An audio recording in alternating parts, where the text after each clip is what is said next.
आज मीठे बाबा हमें स्वमान दे रहे हैं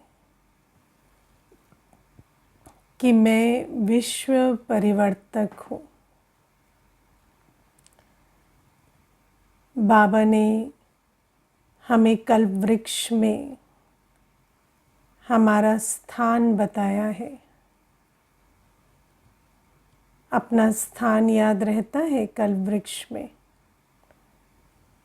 हमारा स्थान कौन सा है? संगम युगी ब्राह्मणों का जड़ों में।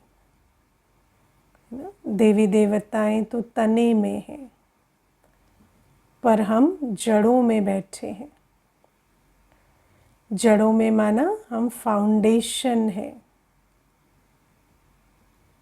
हम आत्मा इस विश्व के आधार मूर्त हैं, उद्धार मूर्त हैं। कौन से बच्चे? जो बाबा के बने हैं, जो अभी बाबा के साथ पाठ बजा रहे हैं। बाबा ने हमें हमारे 84 जन्मों की कहानी सुनाई है और हमें स्मृति दिलाई है कि हमारी चढ़ती कला से सर्व का भला होता है और हमारी गिरती कला से सब गिरते हैं। अपने महत्व को पहचानते हैं। जैसे लौकिक परिवार में जब माता पिता होते हैं तो माता पिता को ये स्वमान होता है ना कि जो हम करेंगे वही बच्चे करेंगे।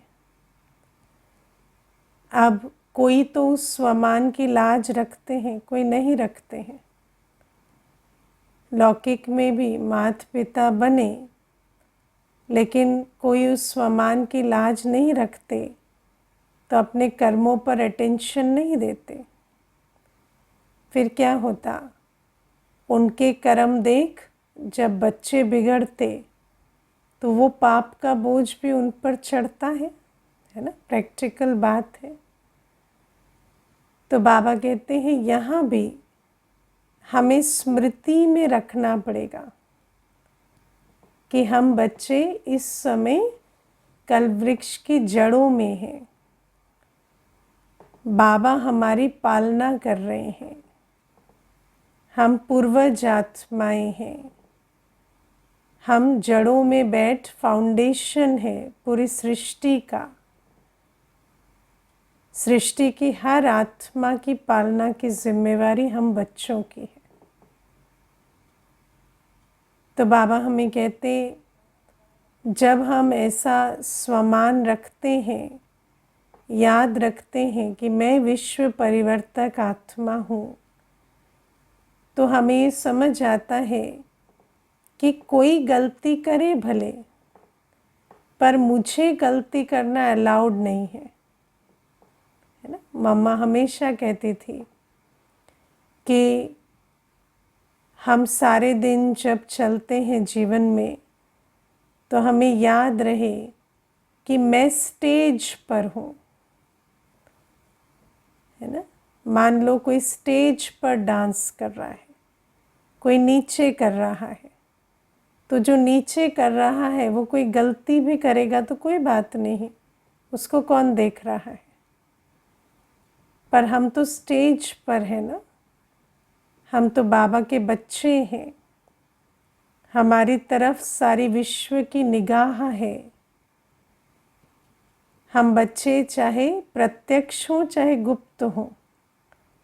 अभी तो कुछ ब्रह्मा कुमार कुमारी प्रत्यक्ष भी हो गए, लेकिन सब प्रत्यक्ष नहीं हुए, कुछ गुप्त भी हैं।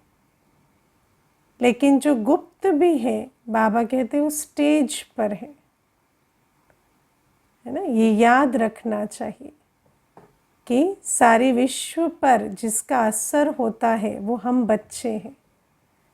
भले हम गुप्त हैं, लेकिन हम बाबा के साथ बैठे हैं। हमारा एक का पदम गुणा का हिसाब बनता है। दुनिया में तो एक का हिसाब है ना? एक करता है तो एक पाता है। हमारा एक का पदम गुणा का हिसाब है, मालूम है ना। हमारे पाप का भी एक का पदम गुणा है, पुण्य का भी एक का पदम गुणा है। तो बाबा कहते अपने अपने स्थान को, अपने पद को समझकर कि जो हम कर रहे हैं उसका प्रभाव हर एक पर पड़ रहा है, ये समझकर प्रकृति पर, आत्माओं पर, सब पर प्रभाव पड़ रहा है, ये समझकर जिम्मेवार बनना है। और बाबा कहते भले कोई गलती करे, उसको अलाउड है, वो विश्व परिवर्तक नहीं, उसको विश्व परिवर्तक बाप नहीं पढ़ा रहे, मुझे पढ़ा रहे हैं, मेरी पालना कर रहे हैं, मुझे तैयार कर रहे हैं। तो किसी की गलती को देखकर मैं गलती ना करूं, है ना। बाबा हमें ये बात आज समझाते हैं, क्योंकि क्या होता है दुनिया में, एक की गलती देखकर दूसरा गलती करता है। जैसे कि कोई झूठ बोलता है, किसी ने झूठ बोला, हमने गुस्सा किया, तो हम क्या कहेंगे कि उसने झूठ बोला ना, इसीलिए मैंने गुस्सा किया। लेकिन बाबा कहते झूठ बोलना पाप बनाता है, तो गुस्सा करना भी तो पाप बनाता है। तो उसकी गलती की आड़ में हम गलती नहीं कर सकते। उसने गलती की, ये हवाला देकर हम अपनी गलती को सिद्ध नहीं कर सकते कि ये राइट है। या मान लो कोई गलती करता है, कोई श्रीमत का उल्लंघन करता है, कोई पुरुषार्थ को नहीं अटेंशन देता। मान लो एक ही गृहस्थ व्यवहार में भी, एक ही परिवार में दो चलते हैं ज्ञान में, एक इतना अटेंशन नहीं देता, दूसरा देता है। एक अमृत वेला उठता है, दूसरा नहीं उठता। लेकिन वो नहीं उठता इसलिए मैं ना उठूं, ये अंदर नहीं चलना चाहिए। बाबा कहते किसी की भी गलती को एक्सक्यूज बनाकर मुझे गलती नहीं करनी।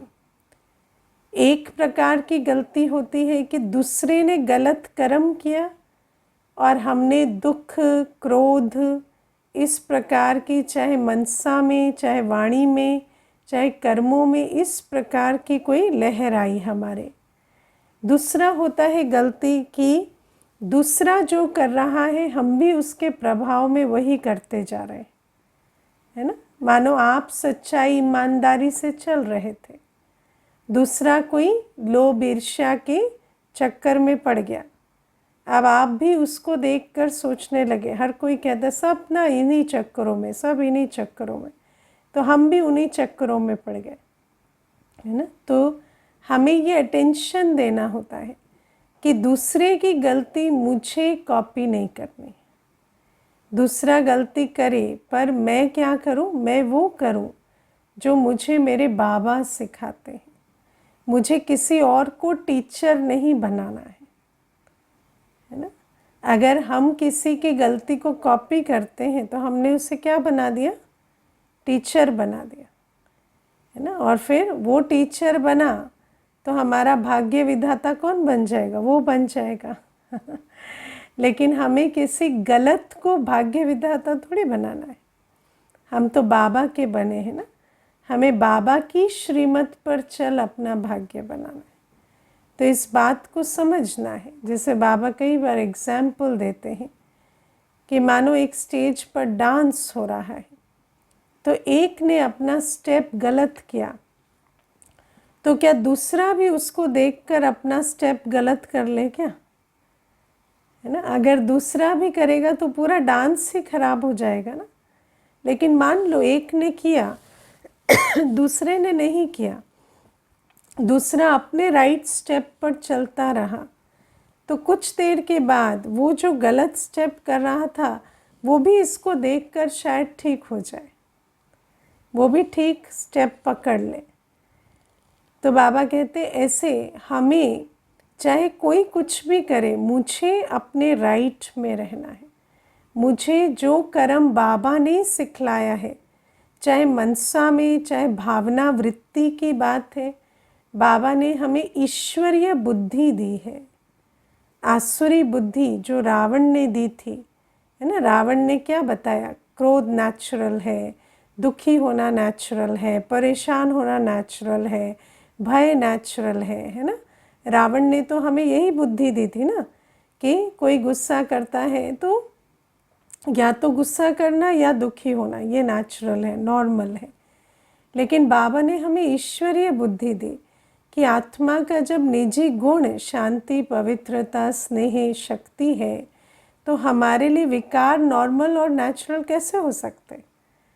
तो बाबा ने हमें बताया कि मन बुद्धि के मालिक मैं आत्मा हूँ, और जब मेरा स्वधर्म शांति है, मेरा स्वधर्म ज्ञान है, मेरा स्वधर्म पवित्रता है, तो मैं सदा शांत स्वरूप, ज्ञान स्वरूप, पवित्र स्वरूप होकर कर्म कर सकते। तो मुझे किसी के भी प्रभाव में आकर उल्टे कर्म नहीं करने। जिसका जो दिल करे वो करे, जो प्रभाव में है विकारी संस्कारों के वो करे। लेकिन मुझे बाबा ने जो बुद्धि दी है, बाबा ने जो समझ दी है, बाबा ने जो शक्ति दी है, बाबा ने जो हमें ईश्वरीय बुद्धि के आधार से ये स्वमान दिया कि किसी भी परिस्थिति में मैं आत्मा गुण मूर्त ज्ञान स्वरूप शक्ति स्वरूप हो कर्म कर सकती हूँ। इस स्वमान में रहकर मुझे कर्म करना है, और अन्य की जो गलती है उसको क्या करना है, क्योंकि कई बार कहते हैं उसकी गलती असह्य हो गई, या रिएक्शन तो आता ही है ना, क्योंकि सामने वाले ने बहुत बड़ी चीज़ की। तो बाबा कहते हैं मैंने तुम्हें समाने की शक्ति दी है, समाने की शक्ति यूज़ करो, है ना। आप देखो समाने की शक्ति का चित्र याद है ना, कौन सा चित्र है, हाँ बताओ, कौन बताएंगे, कौन सा चित्र है समाने की शक्ति का, बताओ परमजीत बहन बताओ। हाँ? समाने की शक्ति का चित्र कौन सा है, कौन बताएंगे। हाँ सीमा बहन बताओ, अनम्यूट करो बताओ। हाँ जी, वो टॉर्टोइस वाला नहीं नहीं, टॉर्टोइज नहीं है, और कौन बताएंगे। चित्र ही याद नहीं है, क्या ज्ञान सुन रहे हो आप लोग। समाने की शक्ति का चित्र है सागर का, ना, सागर में नदियां आकर समा रही हैं। वरदान सुना तो कम से कम उतना पढ़ोगे ना, उतना तो अपनी तैयारी करोगे। तो समाने की शक्ति का चित्र कौन सा है कि सागर में लहरें आ रही हैं, सागर में नदियां आ रही हैं, कोई छोटी, कोई बड़ी, कोई दूर से आने वाली, कोई पास से आने वाली, कोई मैली, कोई उजली, और वो सब आकर सागर में समा रही हैं।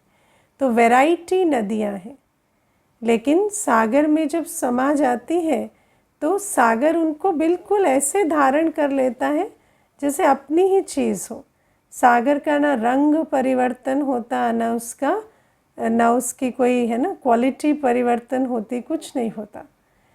तो क्यों, क्योंकि सागर बहुत विशाल है और गहरा है। ऐसे वो जो सागर है वो किसका प्रतीक है, शिव बाबा का। तो शिव बाबा का दिल कितना बड़ा है, शिव बाबा की बुद्धि कितनी विशाल है, हम बच्चे कितने वैरायटी हैं, सोचो, है ना। हर एक बच्चा कितने वैरायटी संस्कारों वाला, कितने वैरायटी धर्म कल्चर के पर्दों में छिपे हुए। लेकिन बाबा हम सबके संस्कारों को समा लेते हैं ना। बाबा को कभी एक बच्चा भी ऐसा नहीं लगता कि ये जो है ये थोड़ा अलग है, नहीं। बाबा हम सबके संस्कारों को समा लेते हैं, क्यों, क्योंकि बाबा की दिल, बाबा की बुद्धि बहुत विशाल है। तो बाबा हमें कहते हैं जब हम राजयोग करते हैं, जब हम बाबा की याद में रहते हैं, तो बाबा के गुण सो मेरे गुण, बाबा की शक्तियाँ सो मेरी शक्तियाँ। इसीलिए तो जो शक्तियों का चित्र है उसका नाम क्या है, राजयोग से प्राप्त होने वाली शक्तियाँ। क्योंकि जब हम बाबा की याद में रहते हैं तो बाबा के संग का रंग लगता है, और जो गुण जो शक्ति बाबा के हैं वही हमारे बन जाते। तो बाबा में जो समाने की शक्ति है वो स्वयं में धारण करनी है कि हर एक से मिलते हुए उनके संस्कारों का, उनके कर्मों का हम पर प्रभाव ना हो। बाबा हमारे संस्कारों को माइंड क्यों नहीं करते? बाबा को हमारे संस्कारों से तकलीफ क्यों नहीं होती? क्योंकि बाबा को मालूम है कि ये जो संस्कार है ये मेरे बच्चे के मूल संस्कार नहीं है। बाबा जब हमें देखते हैं ना, तो बाबा हमें आदि मध्य अंत सहित देखते हैं।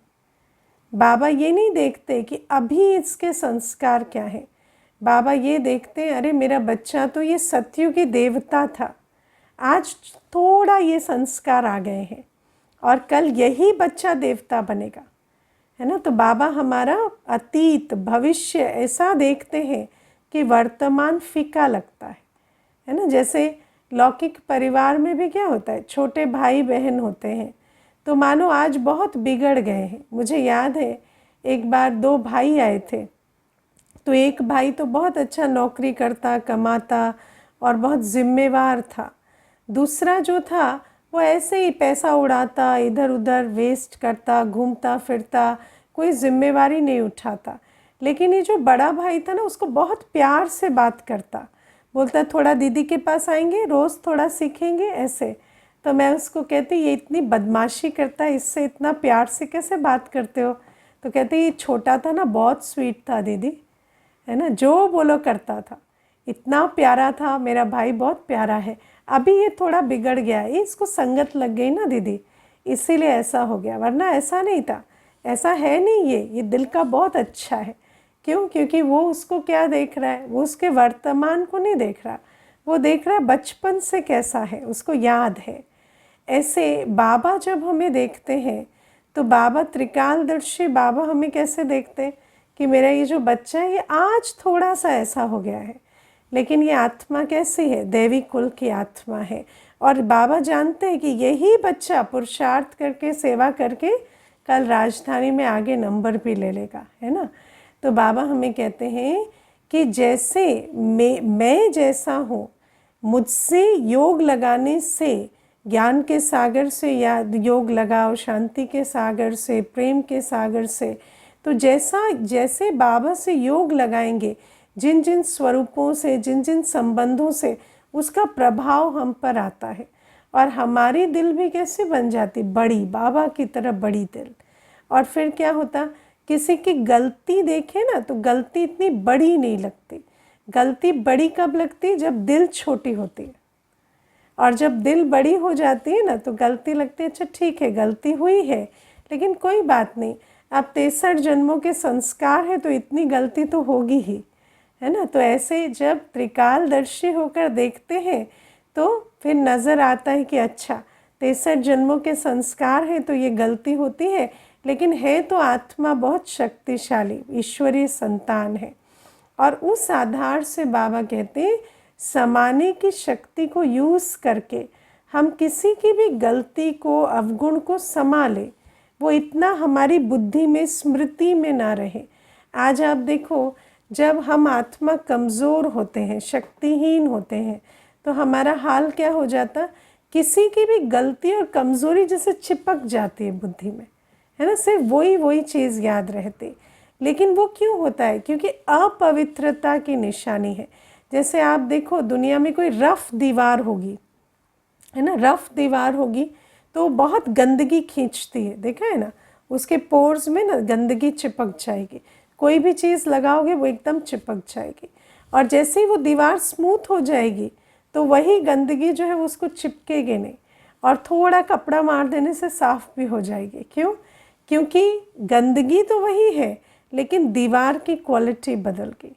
ऐसे प्यारे बाबा हमें कहते हैं जैसे हमारी क्वालिटी बाबा के संग के रंग से बदल जाती है ना, तो फिर हमें किसी की गलती नज़र नहीं आएगी, उसके गुण नज़र आएंगे, उसका आदि मध्य अंत नज़र आएगा। और फिर बाबा कहते हैं जब हम उनके अवगुणों को धारण नहीं करते और बाबा की याद में रहकर अपने कर्मों को राइट रखते हैं, तो क्या होता, वो जो चक्र चलता है ना, एक का अवगुण दूसरे का अवगुण बनना, है ना, कैसे होता है ये, दूसरे की गलती देखी, वो गलती अपने चित्त पर रही, फिर वो गलती अपने कर्मों में आने लगती है ना। यही होता है ना, किसी का देह अभिमान देखते हैं बार बार, वो ऊंचा बोल रहे हैं, वो अपमान के बोल बोलते हैं, हम उनकी गलती को अपने चित्त पर रखते हैं तो हम भी वही बोल बोलने लगते हैं, है ना। कोई कहता है मैं ये मुझे जानते नहीं है, मैं कौन हूँ, तुम ना मैं हम भी बहुत बड़े हैं, ऐसा नहीं है, ये क्या, इनको भी पता नहीं हम भी बहुत बड़े। तो क्या है कि उसको तो देह अभिमान है, लेकिन उसकी गलती को हम अपनी चित्त पर रखते हैं तो हम भी वही बोल वही कर्म करने लगते हैं। लेकिन अगर दिल को बड़ी रखे, अच्छा ठीक है वो इनका संस्कार है, ये ऐसे बोलते हैं, तो देखना कोई अपनी बहुत प्रशंसा करेंगे ना तो आप भी शुरू हो जाएंगे अपनी प्रशंसा करना उनके सामने। वो कहें हमने तो ये किया, वो किया, तो ना हमने भी कम नहीं किया, हमने भी बहुत किया है जीवन में, तो अब क्या ज़रूरत है, वो तो अपना डंका पीट रहा है, आपको भी ज़रूरत है क्या? लेकिन क्या होता है, एक का सुर जो है वो दूसरा पकड़ लेता है। लेकिन अगर हम बाबा की याद में रहें, समाने की शक्ति रखें, तो उसके पास रहे और हम अपने ज्ञान गुण शक्ति की मूरत से जो श्रेष्ठ संकल्प बोल और कर्म करेंगे उसका प्रभाव उस पर पड़ेगा। वरना क्या होता है, एक की गलती दूसरे की गलती बन रही है, लेकिन हम जब अपनी मर्यादा में रहकर श्रीमद् प्रमाण कर्म करते हैं तो हमारे कर्म दूसरे के लिए प्रेरणादायक बन जाते हैं। और जो बाबा हमें कर्म सिखलाते हैं उन कर्मों को हम करें और उन कर्मों का एग्जाम्पल बने दूसरे के सामने, तो क्या होगा, विश्व परिवर्तन कोई बड़ी बात नहीं, बहुत सहज और बहुत तीव्र हो जाएगा। तो बाबा ये हमें समझाते कि समाने की शक्ति को यूज़ करें। याद रखें मैं विश्व परिवर्तक आत्मा हूँ, मेरे संकल्पों से सृष्टि बन रही है, मेरे कर्मों से नया विधान बन रहा है। जो कर्म हम करेंगे इस समय हमें देख और करेंगे, और वो कर्म नई संस्कृति का आधार बनेंगे। इसीलिए मुझे किसी को कॉपी नहीं करना, मुझे बाबा की श्रीमत पर चलकर नई सृष्टि का विधान अपने कर्मों अनुसार लिखना है। तो ये स्वमान रखना है, रखेंगे इतना स्वमान, हाँ, समाने की शक्ति यूज़ कर विश्व परिवर्तक बनना है ना। सिर्फ सुनना नहीं है, बनना है। आज पूरा पक्का रखना है, कोई कुछ भी करे, मैं रूहानी नशे में रहकर, मैं कौन, मेरे हर कर्म से विश्व निर्माण हो रहा है, सत्युगी सृष्टि की नींव मेरे कर्मों से पड़ रही है, ये समझ कर एक एक कदम कर्म का बहुत सावधानी से उठाना है ना। ऐसे अनमने नहीं कि किसी ने किया तो हमने कर दिया, तो ये समझना है।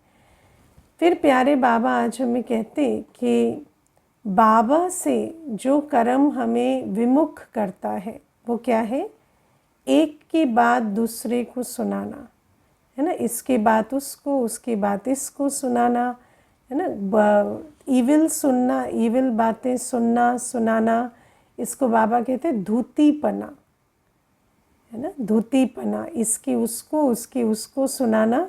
तो बाबा कहते हैं ये धूतीपना मुझे नहीं करना है, मैं ब्राह्मण आत्मा हूँ। क्योंकि इस प्रकार के कर्म करने वाले बच्चों को, धूतीपने वाले बच्चों को बाबा की याद नहीं रहेगी। बाबा ने हमें नियम समझाया है, जहाँ पाप होता है वहाँ बाप नहीं होता। अनुभव किया है ना, जहाँ हमसे उल्टे कर्म होते हैं, हम उल्टे कर्म कर सकते हैं, लेकिन उल्टे कर्म करने के बाद अगर हम चाहें कि हम बाबा का प्यार अनुभव करें, बाबा का साथ अनुभव करें, बाबा की उपस्थिति अनुभव करें, वो नहीं हो पाता। अनुभव किया है ना, जैसे ही उल्टे कर्म हो जाएंगे तो बाबा से बुद्धि विमुख हो जाती है। क्योंकि बाबा ने बहुत क्लियर समझाया है, या तो बाप होगा या पाप होगा। जैसे ही पाप होता है तो बाप और अनुभव नहीं होता। इसीलिए बाबा कहते हैं ये भी बहुत बड़ा पाप बनाता है कि इसकी बात उसको, उसकी बात उसको सुनाना। अब आप देखो कि दुनिया में ये धूतीपना बहुत चलता है, और कई बार कहते हैं कि झूठी बात तो किसी को मत सुनाओ, लेकिन किसी की सच्ची बात सुनाना, है ना। अभी आप सोचो, आपको पता नहीं लॉ का पता है नहीं, लेकिन लॉ के हिसाब से है ना थर्ड पार्टी इंफॉर्मेशन है ना, किसी तीसरे की बात है ना, किसी तीसरे की बात किसी दूसरे को बताना, ये भी क्या है, गैर कानूनी है है ना। आप कहें कि ये बात सच है, मानो मैंने किसी के घर का वीडियो निकाल लिया और मैं जाकर उसे फैला दूँ, है ना, तो वो क्या है, वो उनकी प्राइवेट इन्फॉर्मेशन है, मैं ऐसे नहीं फैला सकती, इलीगल है। भले वो बात सच है ना, सच है ना, क्योंकि वो तो सच वीडियो रिकॉर्डिंग है, लेकिन उसको फैलाना भी इलीगल हो जाता है ना। इसको कहते हैं थर्ड पार्टी इन्फॉर्मेशन। लेकिन आप सोचो, वो तो इलीगल है, लेकिन मनुष्य आम जीवन में क्या कर रहा है है ना। चलो लीगल तो छोड़ो, क्योंकि जो अजय लीगल की बात तो तब आती है जब कोई FIR हो, लेकिन जो दुनिया में जिस चीज़ की FIR भी नहीं होती उसका पाप पुण्य तो बनता है ना। पाप और क्राइम, भले क्राइम में भी नहीं गया लेकिन पाप तो बना। तो बाबा कहते किसी की भी एक की बात दूसरे को सुनाना, है ना, ये क्या हो जाता है, ये सब पाप है, ये धूतीपना है। और जब हम एक की बात, एक की कमी कमज़ोरी दूसरे को सुनाते हैं, भले वो सत्य भी हो, कोई ऐसी बात नहीं है कि कोई झूठी ही बात सुनाते हैं, लेकिन किसी की भी ग्लानि की बात सुनाना, है ना, भले वो सत्य हो। मान लो कोई ऐसा आपके सम्मुख है जो धन को व्यर्थ गवाता है, या वो समय व्यर्थ गवाता है, या कोई उल्टा कर्म करता है, आप उसको देख रहे हैं, लेकिन उसके बारे में किसी तीसरे को बताना, उसके पीछे क्या इंटेंशन है? क्या वो तीसरा उसे सॉल्व कर देगा क्या उस प्रॉब्लम को? नहीं ना। तो हम तीसरे को क्यों बता रहे हैं? सिर्फ उसको बदनाम करने की इच्छा से ही तो बता रहे हैं है ना। भले ही कोई इस बात को माने या ना माने, लेकिन जब हम एक की बात दूसरे को बताते हैं तो इरादा, वो धूतीपना क्या होता है कि बस उसे बदनाम करे, और कोई इरादा नहीं होता, क्योंकि और कोई इरादा हो ही नहीं सकता। एक की बात दूसरे को बताने से उसका सल्यूशन नहीं होगा। तो बाबा हमें कहते हैं कि ऐसा धूतीपना हमें नहीं करना है, और ये पाप कर्म में जाता है। और जब हम कोई भी पाप कर्म करते हैं तो हमारी बुद्धि बाबा से विमुख हो जाएगी। ऐसे कर्म करने वाले को बाबा की लाइट माइट नहीं मिलेगी, उसका योग नहीं लगेगा, और योग ही नहीं लगेगा तो संगम युग का सुख कैसे अनुभव करेंगे। तो बाबा कहते हैं एक की बात दूसरे को सुनाना, ऐसा धूतीपना हमें नहीं करना है, चाहे वो बात सच्ची हो चाहे झूठी हो। मुझे किसी के बारे में किसी को नहीं सुनाना। मुझे अगर किसी को कुछ सुनाना है तो क्या सुनाना है? बाबा का परिचय देना है ना। मुझे बाबा के बारे में सुनाना है, बाबा के ज्ञान के बारे में सुनाना है। मुझे वो बात सुनानी है जिससे किसी की उन्नति होगी, जिस बात को सुनकर किसी की दिल खराब होगी, किसी की वृत्ति दूसरे के प्रति बिगड़ेगी, वो बात सुनाने का पाप मुझे नहीं करना है। और दूसरी बात है, देखो आज ऐसा दुनिया में कोई भी नहीं है जिसके अंदर कोई ना कोई कमी कमज़ोरी हो, है ना। बाबा देखो, बाबा कहते हैं कि मेरे बच्चे ही हैं, भले पुरुषार्थ कर रहे हैं, लेकिन बच्चा भी अभी कोई ऐसा नहीं जो संपूर्ण बन गया है। हर एक बच्चे के अंदर कमी कमज़ोरी ज़रूर है। तो जब बाबा के बच्चों के अंदर, जो बाप से पालना ले रहे, पढ़ाई पढ़ रहे, उनके अंदर कमी कमज़ोरी है, तो सोचो दुनिया में तो क्या ही होगा तो कमी कमज़ोरी तो हर एक के अंदर है। और कलयुग अंत में 63 जन्मों के विकर्मों के बोझ के साथ कमी कमज़ोरियाँ तो है ही है, लेकिन उन कमी कमज़ोरियों का वर्णन करना धूतीपना की निशानी है ना। ये तो समझ ही जाना है कि हर एक के अंदर कमी कमज़ोरी है, और उसके वर्णन की कोई आवश्यकता नहीं है। चाहे कोई अपने मुख से भी कहे कि हम संपूर्ण बन गए, तो क्या बन गए हैं क्या? नहीं, हर एक के अंदर कमी कमज़ोरी है। उस कमी कमज़ोरी को हमें वर्णन करने की ज़रूरत नहीं, अंडरस्टूड है कि कमी कमज़ोरी है। लेकिन अगर हम वर्णन करने पे जाते हैं तो उसका एक ही कारण होता है कि अंदर कोई ना कोई उल्टा भाव है, दूसरे की ग्लानि कर उसे बदनाम करने का। तो बाबा कहते इसीलिए हमें ऐसे कर्म नहीं करने हैं, और जो करते हैं उनकी बुद्धि बाबा से विमुख हो जाती है। तो इसका अटेंशन रखना है ना। कई बार है ना, देखो पता नहीं चलता, मायके में फ़ोन लगाएंगे तो क्या करेंगे, है ना, बहू भाभी की बात माँ को, माँ की बात भाभी को है ना, ये बातें सुनाएंगे, या कुछ ना कुछ ग्लानि की बात सुना देंगे। माँ कहेगी ये ना लेट सो के उठते, हाँ हाँ मैंने भी नोटिस किया है, लेट तो उठती है ना। तो अब इसमें क्या होता है कि एक आत्मा का वैसे ही मन खराब है। अब आप तो वहाँ रहेंगे नहीं, रहेंगे तो वो दोनों, लेकिन उसका मन वैसे ही खराब है, और फिर ऊपर से हम उनकी कोई ग्लानि की बात सुना दें, उनका मन और ही खराब हो जाता है ना। अब देखो कोई बता रहे कि चलो हम नहीं करते, पर कोई ग्लानि की बात हमें सुनाता है, कोई किसी के प्रति ग्लानि की बात सुनाता है, तो वो तभी आपको सुनाता है जब आप पार्टिसिपेट करते हैं, है ना। देखो अगर आपको ये कला आती है ना कि चुप रहो, बोले बिना ये कह देना चुप रहो, ये कला किसको नहीं आती, है ना। अगर कोई आपको बात सुना रहा है और आप रुचि से नहीं सुन रहे, बिल्कुल ब्लैंक चेहरा बना के सुन रहे हो, सुनाएगा आपको बात? कभी भी नहीं सुनाएगा, है ना। ना हाँ को कर रहे ना हूँ कर रहे, ऐसे इधर उधर देख रहे, वो अपनी बातें किए जा रहा है, तो आपको वो बात आगे से नहीं सुनाएगा, क्योंकि उसको मालूम पड़ जाएगा इनकी रुचि नहीं है।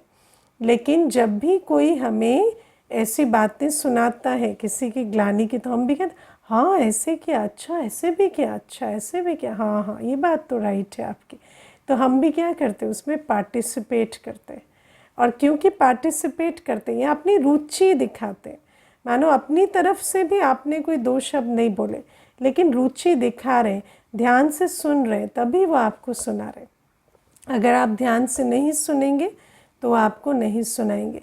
कोई आपको एक बार कह दे, मानो आपको कोई बात सुना रहे, आपने एक बार कह दिया मुझे तो ना इन समाचारों में इतना इंटरेस्ट नहीं है, तो अगली बार आपको सुनाएंगे? कभी भी नहीं सुनाएंगे, है ना। लेकिन हम कभी नहीं कहते, क्यों? क्योंकि हमें रुचि होती है। ये जो चीज़ों में हमें रुचि होती है हम उसका आह्वान कर रहे हैं, हमें मालूम नहीं पड़ता। कई बार हम कहते हैं कि नहीं हमारा इंटरेस्ट नहीं है, वो सुना रहे, लेकिन ऐसा नहीं है। बिना आपकी रुचि के हो ही नहीं सकता। एक हाथ से ताली कभी बजती ही नहीं।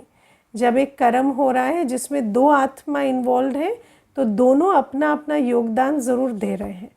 इसलिए बाबा हमें कहते हैं ना ऐसी बातें सुनानी है, ना हमें कोई सुननी है। और अगर कोई सुने भी तो उसको बिना कहे भी डिस्करेज कर सकते हैं, और अगर कोई सुना रहा है और अगर ऐसे ना माने तो ये भी कह सकते हैं हमें ज़्यादा रुचि नहीं है इन बातों में, तो हम कुछ और बातें करें, या आप टॉपिक चेंज कर दें।